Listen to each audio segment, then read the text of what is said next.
Welcome back to the Behind Their Business podcast. If you are an avid listener or if this is your first time listening, welcome. Today on the show, our guest is going to share about being a mom of two special needs children. And she's going to talk about how she started her publishing career after finding very few books that represented her two autistic sons, because she really wanted to help better the lives of her children and all of the neurodiverse individuals through storytelling, which I think is so beautiful. And I can't wait for her to share her story with us. And she's also been a personal trainer for 12 years. She worked for the Army for 6 years, and she was a voice actor and has a degree in music education. So she's pretty much done everything. And right now she is a personal trainer and author, and she's working on another book, which she will share more about. But please welcome to the show, Laura Hales. Laura. Woo! So glad you're here. And if you're not watching the video, I just have to mention that she has the most beautiful pink hair. I love it. Pink mullet. Appreciate you. It's Hot definitely pink, yes. all about finding out who you are, right? Exactly. And exactly. This is who I am. I love it. I love that you own it. It's amazing. So sure. let's dive right in. Take us on a journey. So when you first got started in personal training, through the Army, through voice acting, I want to hear it all. I have the weirdest set of talents and skills. Like whenever I pull one of these out of the hat, they're like, who now? And I don't know. That's just kind of how I grew up. But to be fair, when very nice people are like, oh, wow, that's really cool. So like you said, so many skills. And I'm like, yeah, but I can't bake. I don't cook. I do not craft. I do not, so we're all different in what we can and can't do. And my skills are just very showy. You know what I mean? So yeah. I'm not. Well, I can't cook or bake either. So I'm in the same boat with you there. Steve, you have other skills, right? I do, yes. Like, look at you. Here's what you're doing. That's fantastic. So my older sister was a personal trainer as well. And what I love about the personal training business is that everybody has a body. So everybody is interested in keeping their body healthy. Very rarely do I meet someone who is blatantly like, I'm not interested in being healthy. And you're like, oh, go you, like ride or die to the death, like literally, like go for it. And so everybody has some amount of invested interest in their body. And I have found a huge, deeper understanding of myself and what's okay and accepting myself, and a big, deeper understanding of that same thing for other people. So my sister, seeing the kinds of things that she could do for people, taking people who had just had knee surgery or whether they're older and just looking more for mobility. I made that word up. It's a new one. More for mobility. And just thinking of the way she could help people. And I thought, well, I really like going to the gym. I don't know a ton about personal training, but I feel like this is something I could do. And so after studying and passing certain exams, that's what I went into. And it's one of those things where now that I can say it's been 12 years, and now that I can say 5 or 6 of those was working for the Army and for their personnel and training them, I'm like, when did that happen? When did that even happen? Because I feel like there's that saying that people say, like, the time is going to pass anyway. So you might as well like develop a skill or work on something, or don't worry about, oh, I'm just beginning this skill. I feel so silly at this age starting a new skill. And mind you, I was young then, but it just feels so weird now to be like, it's been 12 years. Like, I know what I'm doing. Yeah. And well, I feel the same thing goes with like taking care of your body too. So it's like the time is going to pass anyway, right? So you may as well take care of your body, or else you're going to reach that finish line probably closer than you want to, unfortunately. Well, Pending and any I tell accidents or people, anything. like, it's your body's going to make you take care of it in not very pleasant ways, or you can take care of it. And we can't control everything that happens to our body, right? Right. But there's a lot that we can affect. And so as long as we're doing the most that we can, usually we're pretty happy with physically what happens, is what I have found. So if people are educated as far as what they should do for their body and what they should put in their body, then whatever physically their body manifests as, this is healthy, then they're really happy with that. They hit this zone of like, I know what I'm doing is the right stuff. And so they become more proud of like their body of work per se. You know what I mean? Oh, did you see I what I like did that. there? Their body of work. Yeah. And it's just been really cool to see. I do with my kids, my two autistic children, I do with them exactly what I do with my clients, obviously with a little more invested and with a lot more compassion. But I have found that in my job and in my parenting, it's all about looking at somebody within their context and pulling everything apart that you can to say, where are you right now? And how can I help you get to the next step? Not from level 1 to 10, but just the next step. And also working within their capabilities and circumstances. There are some people, this client is the coolest person I've ever met. She's in her mid 50s. You would not know it. She has tattoos. She is from the UK. She has these bright blue glasses. She's a pathologist. And I was like, what is that? Like, I know what that means, but what does that mean? I didn't really know what it meant. I don't I know was what like, that you means tell either. I me. feel I like know, it's but you tell me. it's not She dinosaurs. People are going to laugh at that. basically, that's a paleontologist. That's Okay. really close. That's really Okay. close. That would be a cool job too. She's like, basically, I'm elbow deep in dead bodies all day. And Okay. I'm figuring out how they died. And I'm like, you are the most interesting person I've ever met. But looking within her context, she has several hours where she can't drink water. She has several hours where she can't eat because she has to scrub up and scrub down and those kinds of things. So same thing for my boys. There are times where we enter an environment and I'm noticing bright flashing lights. I'm noticing there's a certain place that I won't name drop, but that is really fun for lots of other families. There's lots of gay games and arcade kind of a vibe. We can't handle it. And recognizing that it's not a choice, it's just even doing the best they can. This is something that's we're just not able to do that, at least right now. And believing my kids when they express that. They're not trying to give me a hard time, they're having a hard time. So it's my job to kind of look for those signs and signals that they're giving me. Hopefully noticing beforehand, this probably isn't going to be a great place, and find an alternative. And to say, yeah, that's okay. Yeah, we can cut this short. That's no problem. Oh, instead of staying in here, you'd like to go take a walk? That's all right. But so much of my life has become that with people. And even just friends, it's like friends just end up telling me things. I feel like I'm that person. It's something about the hair that just says, I accept you. Tell me everything. It's definitely, And I that's do get that okay, vibe. I get that vibe right? from you for sure. Yeah. And I don't hate that. I would love to be that person for everybody, but I've kind of become this story keeper where people just tell me their stories. Really big, deep, traumatic, wonderful, silly, lighthearted. All these stories are just like, and sometimes it can be overwhelming, but honestly, it really connects me compassion wise, emotionally, to people. And I feel like now I can, in a very real way, look at anybody and think they have their own story in a very real sense. I don't know anything about that person, but I know they have their own story because everybody who's ever come to me has told me some huge, unreal story about their life. That was a lot of Yeah, words. no, no, you're fine. I completely agree with that because I feel the same way. And it took me a while to realize this is going to sound ridiculous, that people are their own person and they do have their own journeys. They do have their own stories.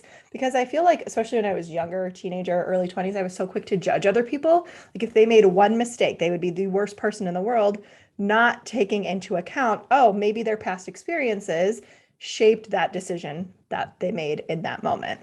Right. So, Absolutely. yeah. So it's funny how we learn these things with age. Well, and But aren't you glad you did? well, absolutely. Yes. Yeah. Yes. Because I'm also an empath and it seems like you are too. Oh my goodness. Yeah. Yes. Yeah. So I really feel other people's energy and I feel their emotions, which is can get very heavy. So I know when you were saying people tell you their stories all the time, I was instantly thinking, I'm also an introvert. So I was thinking, oh, that feels like a lot. A It's a lot. Like it's lot. heavy. It feels heavy. It's a lot. Luckily, I feel like in each individual story, I don't necessarily carry it wholly with me. Like in that moment when I'm with them, I'm fully experiencing it and it can be really intense. And then for a couple days, I might still feel residual, either anxiety or worry about it. But it's almost like I have so many other stories to tend to that my mind can just be like, okay, and next is this person. And then we kind of have that moment. And then next is this person. So luckily, it doesn't move You think, forward with me, or else I'd be like flat on the ground, just exhausted. So, right, you can, I can never say this word, compartmentalize. yeah, Compartmentalize. you Yeah. did it Okay, good. I said it. Yeah. So you can put everybody in their own little bucket in your mind in some way. So somehow.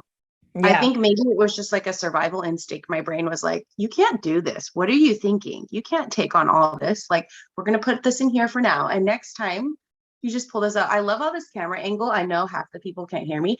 It makes my head look teensy beansy and my arms look like That's, big, ginormous Hulk sausages.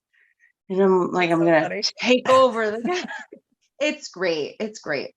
But as far as publishing, how I transitioned into that phase was we worked for the Army for 6 years in Korea, loved Korea, fell in love with the culture and the people. And I mean, I'm very much not a toxic positivity person, but I did notice a lot of people who didn't put a ton of effort into investigating the culture and putting themselves out there and just kind of stayed with the other, American people on the base and then had a lot to complain about because that's really isolating. So it's not that I don't understand it, but I do think there are some missed opportunities to find really meaningful, wonderful connections within a foreign country. So not that it's not hard, but it's totally possible. So in my story, they're all true stories, which I think is like even more like, what? This is true? This really happened? I mean, fantastical things aside, these are based on true events.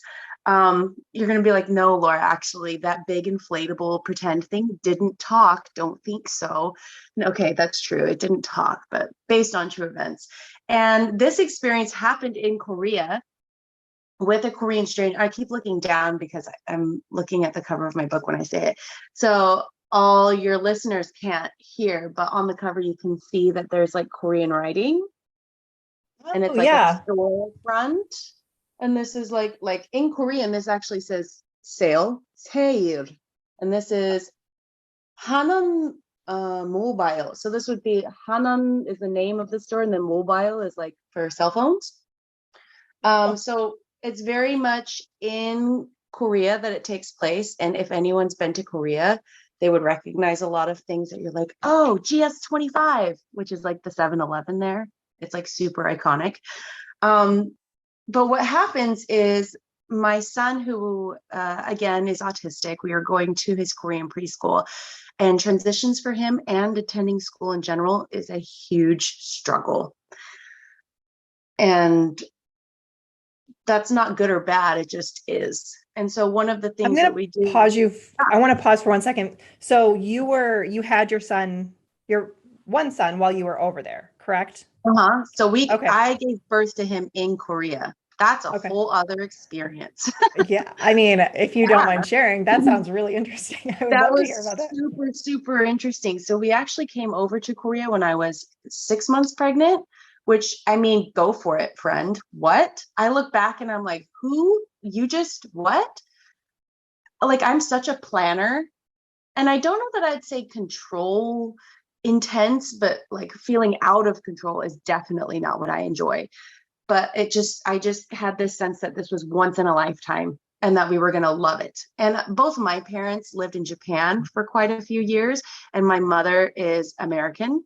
So I'd had that experience when I was young and sort of that example of how wonderful doing that could be and how it can affect you for the rest of your life. And so that sense of adventure was there, and that it would be okay. You'd be safe, and all things would come to an end, and then you'd go back and you'd be fine. So 6 months pregnant, and I go over, and we weren't able to get onto the care for prenatal care and delivery care on the military base, because again, we're civilians. We're not military members ourselves. We just work for the government, and which was another whole experience. So I'm in a Korean hospital giving birth, and they had translators and they had people who are very fluent in English. But again, that was always like a two-step process. So that made it a little tricky. And then just how they approach some things is totally different. So again, what I love is it's not wrong. It's just totally different. So for example, when we were going through checkups, and they have to check some areas of myself, right? Do you see what I'm saying? Right. Yeah, there's a lot of women, there's a lot of moms who listen to this, so we I understand what mean, you're saying. that's Yeah. just what it is. And this is my second child. So, and if you can't tell, I'm not that shy. So when it came to those things, I was like, okay, stirrups, got it. Feet here. And they're like, oh, no, no, no. This is how you do it. You put on a skirt that they hand you, like a cottony skirt. They draw a curtain closed so that the doctor can't see your front half, like your face. And that's all covered like by clothes, but like they can't see it. And then from the waist down, which the doctor then unveils what they are about to see, the doctor goes there. So like you don't see the doctor seeing you, you just see the curtain. That is so interesting. And like I said, for some people, if being either touched or seen in their lady parts is like a really intense experience and very scary, I can imagine the kind of respect that can imply in their thing.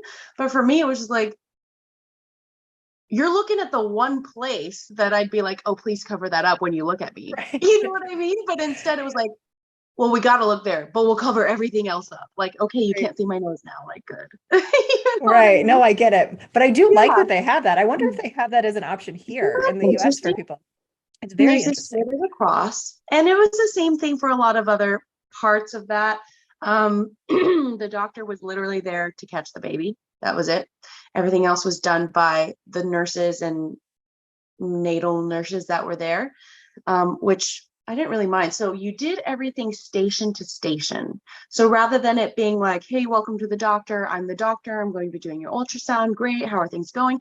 I'd go to one station and wait in a line for them to do the ultrasound. I'd go to another station, wait in a line for them to do the Doppler, like the heartbeat. I'd go to another station for like a stress test. I'd go to another station to check on something else.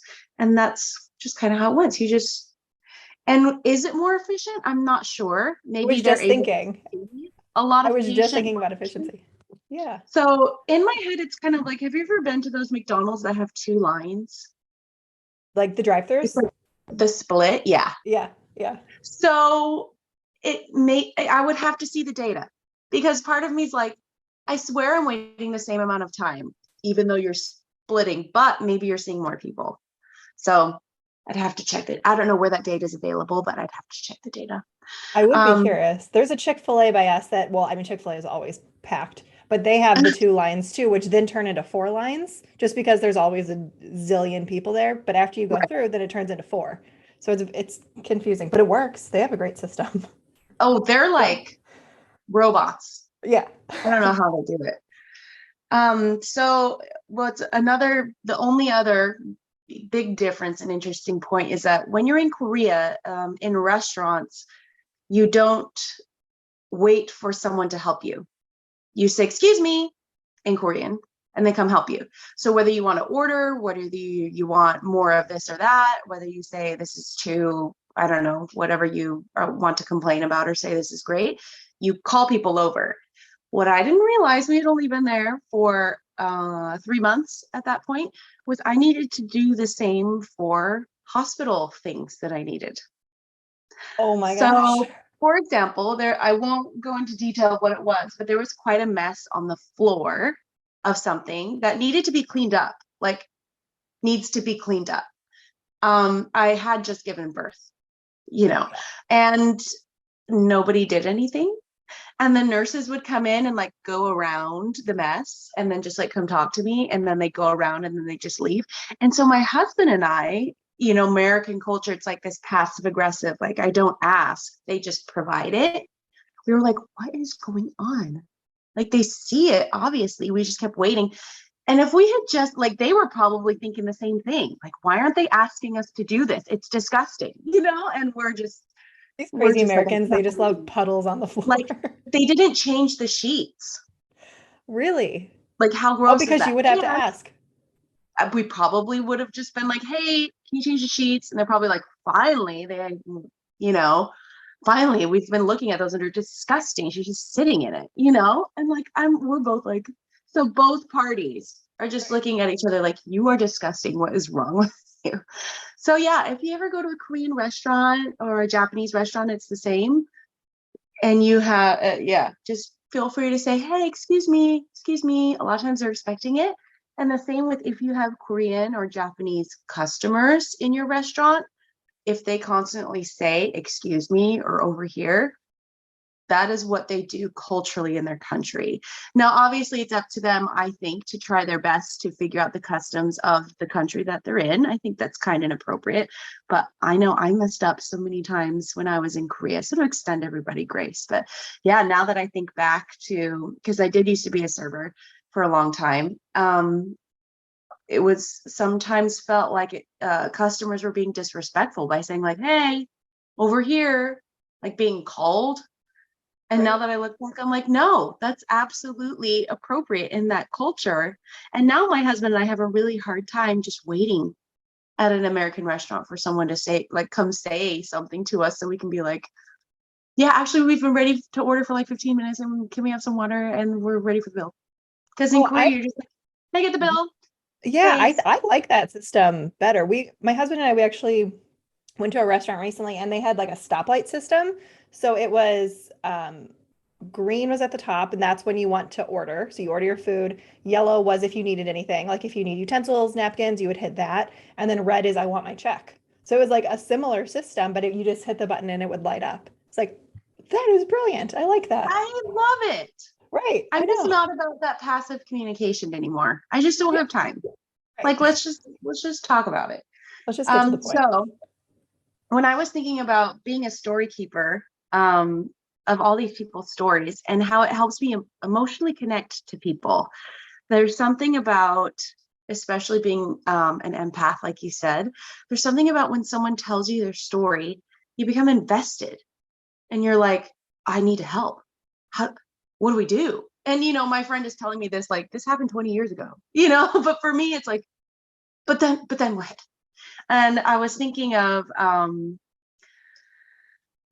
when you're the parent of two autistic children, you just inevitably find the not great parts of the system, in quotes, whether it be schools, whether it be misconceptions in the community, from friends, from grandparents, really well-meaning people sometimes who just, what is out there is not super accurate and not super inclusive. So for example, in the media that's out there right now, why I wrote my book the way I did is, especially children's books, it's either super straightforward, which is absolutely needed. That's not a bad thing, but it's like, this is Johnny. Johnny is autistic. Sometimes Johnny hates lights. Sometimes Johnny doesn't like noise. It makes him feel uncomfortable, and that's okay.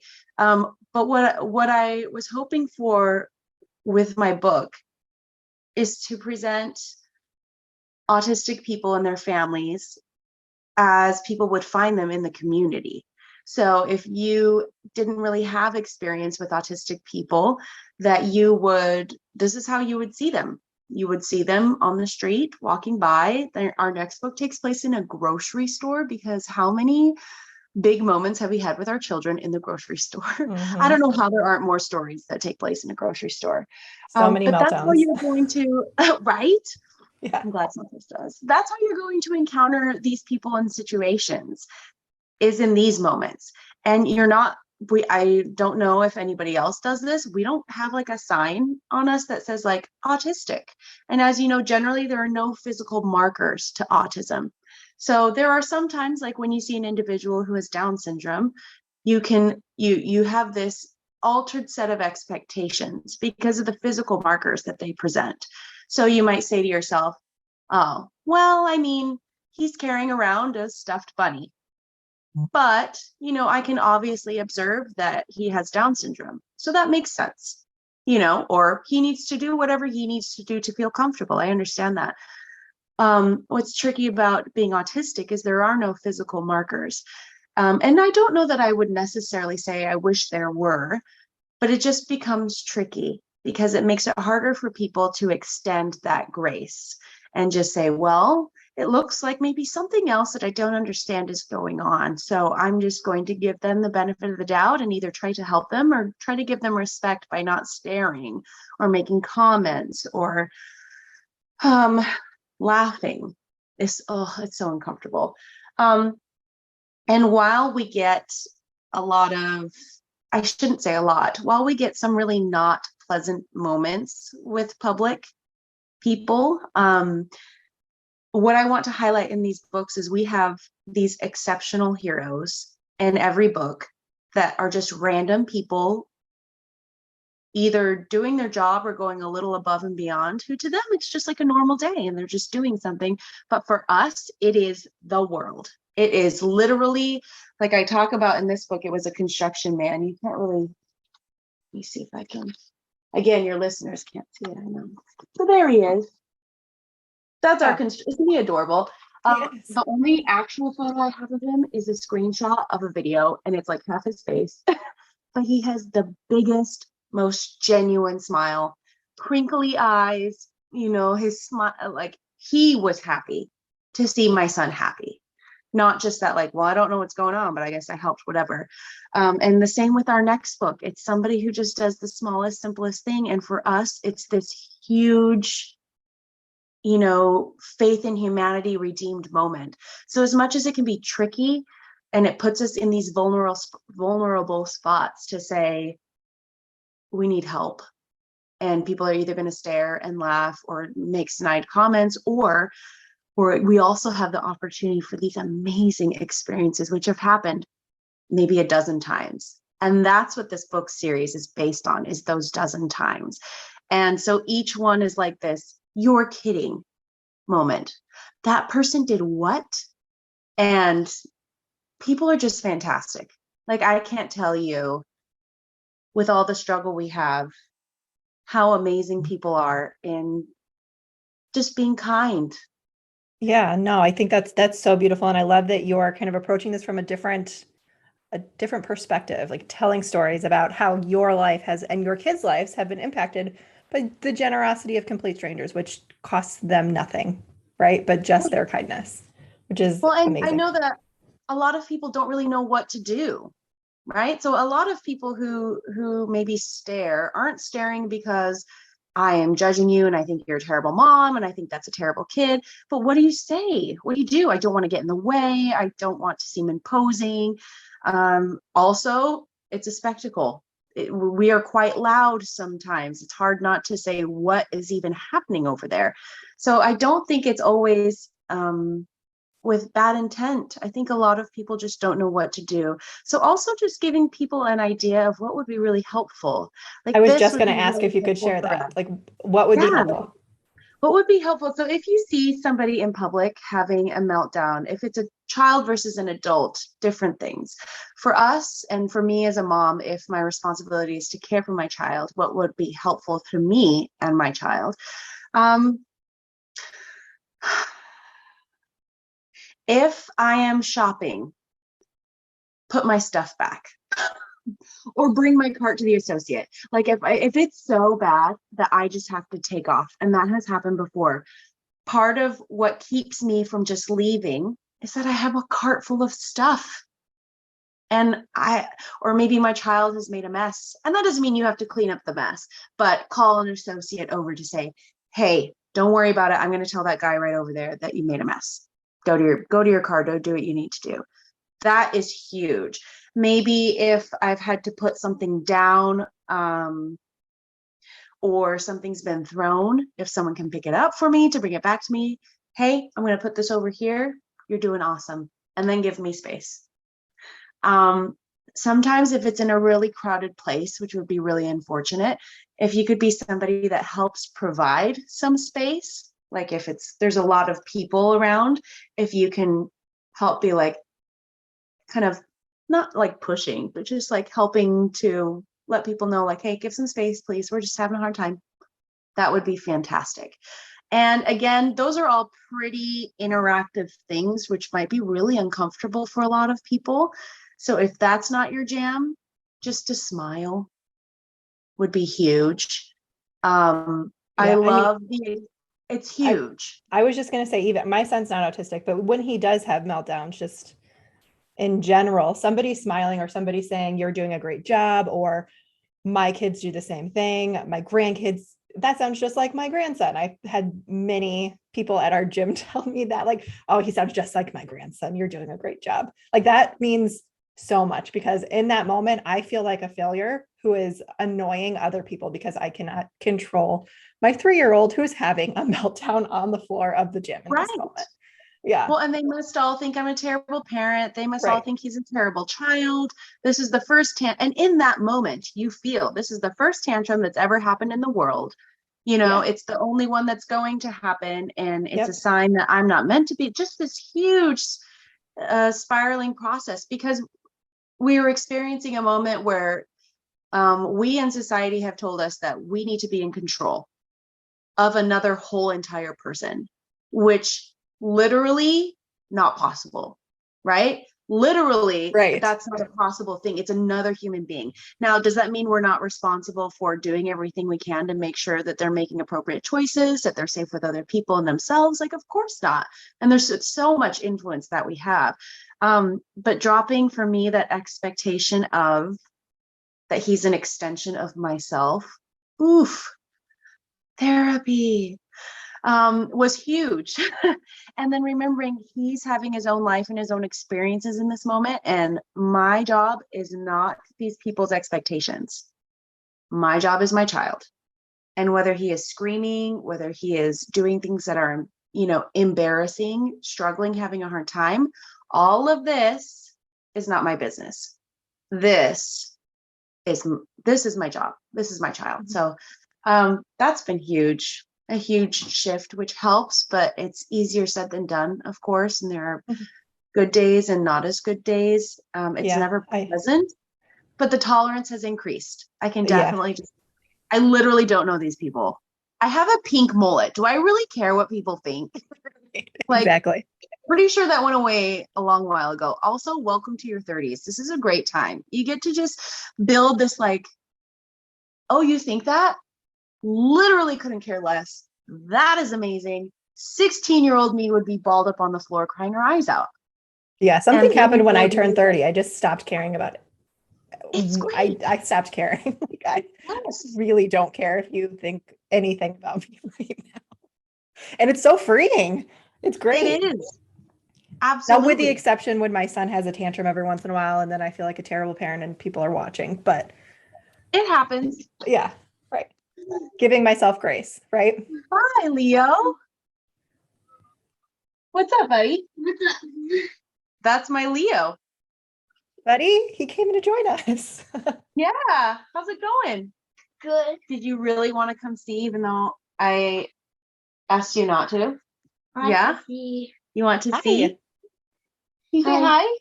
Hi. Hi. This is mom life right now. Yeah. I love it. And there's no, that's just how it is. And I could hear my older son trying to say, no, she's doing a thing. She's doing a thing. So I'll have to talk to him later about it's okay.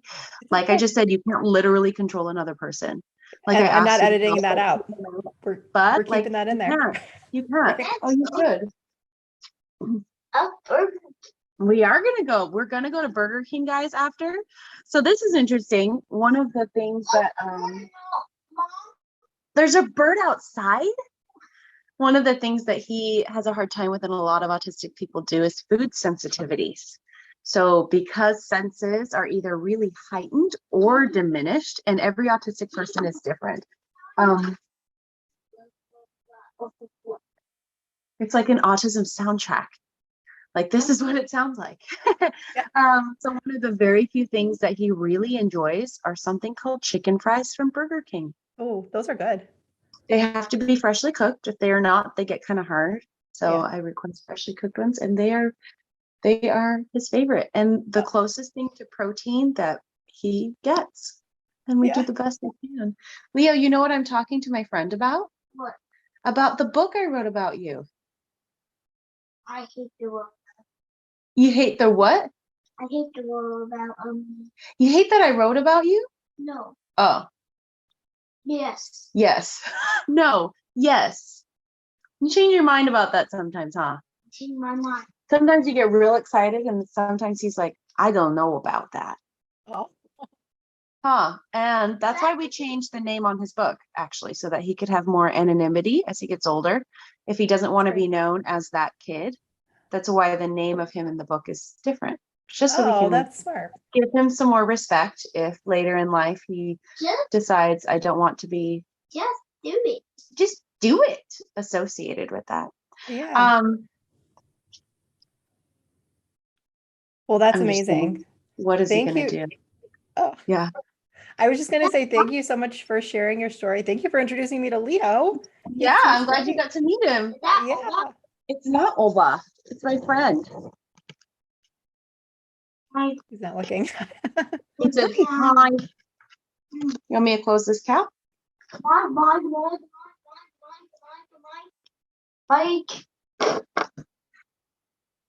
He's doing that thing from Finding Nemo. No, not Nemo.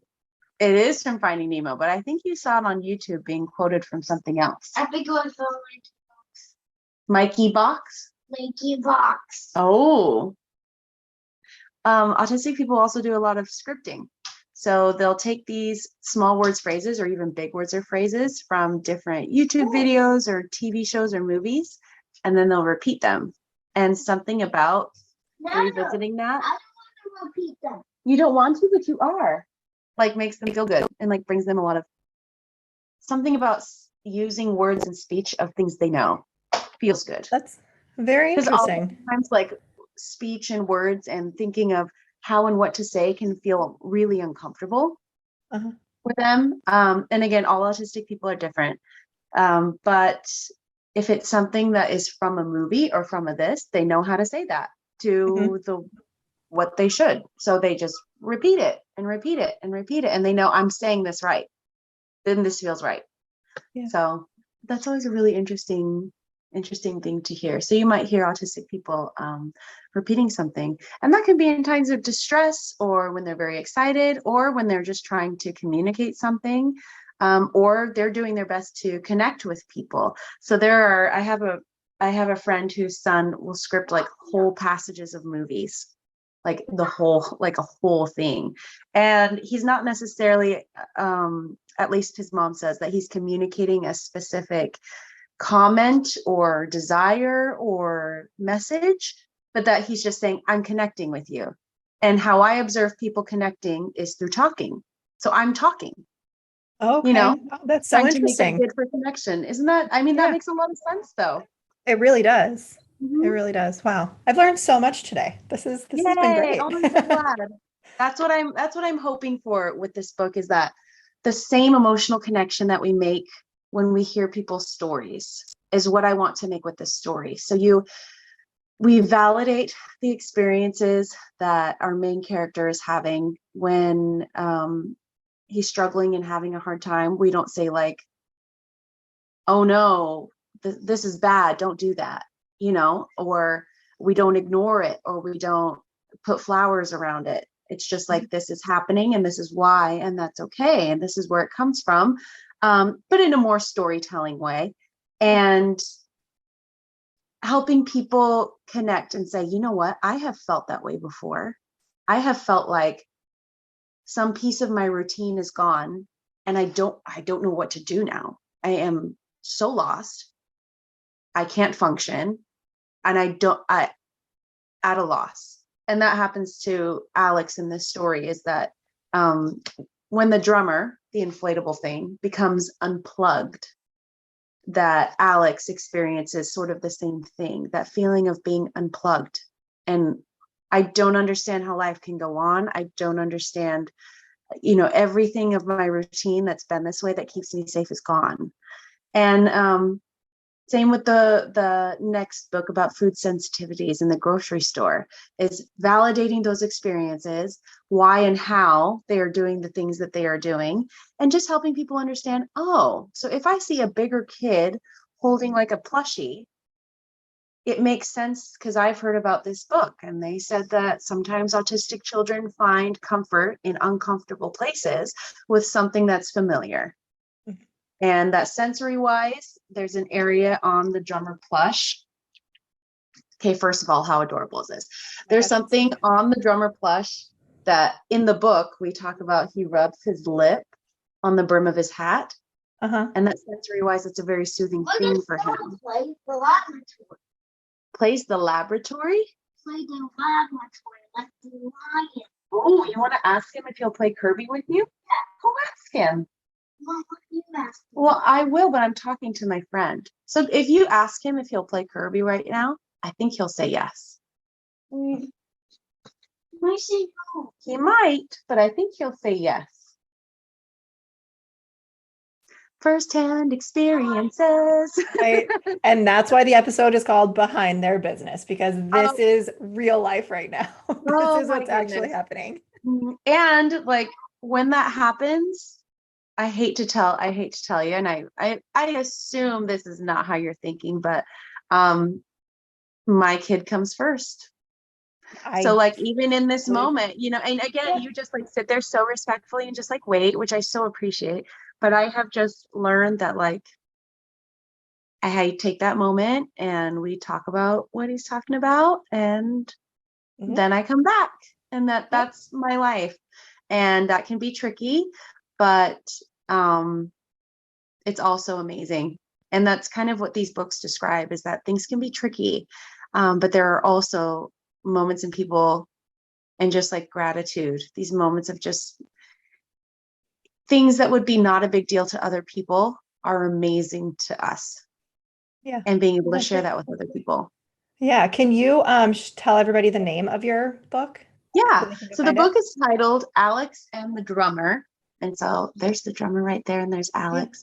And Alex you have a little plushie to go with it too. I know. Which is great. So cute. He has like the so star cute. and everything. We have lots of fun, like autism acceptance stickers and other things that go along with books if you want to order them. I do school tours right now where I talk about autism acceptance. And for now, the tours are free because the book just came out. So if you want to book your tour, I talk about autism acceptance at like a totally kid-friendly level. And what I love about kids is they just go, huh, okay. And that's it. Like they just accept the information, and they're like, oh, I have a friend like that. Okay, next time I'll say hi to him. And I'm like, oh, the children are our future. Exactly. It's great. And where can anybody get that book? Is it on your website, I'm assuming? Sure. Yeah, it's at alexandthedrummer.square.site. So I use the Square site. It's fantastic. I love it. Perfect. Yeah, we'll link to that in the show notes too for easy access. You. So yeah, of course. That. Yeah, thank you again for being here. And if somebody wanted to reach out to either book a tour or just to chat with you, where's the best place for them to do that? There's spaces on the website to do that, but we also have a Facebook group where we talk about all things autism acceptance in a super, I'd say, user-friendly way. Meaning if you have questions, we don't shame you for having questions, because it can be tricky and uncomfortable to get things wrong, right? So that one is the Drummer Stories on Facebook. So the Drummer Stories on Facebook, you can find us there through booking or through the Square site. Perfect. Yeah, we're going to link to both of those. So thank you again for being here. Thank you. And thank you for sharing your story. All those interruptions, and that is such a good, view into how it goes around here. Yep, I understand. Yes, thank you so much.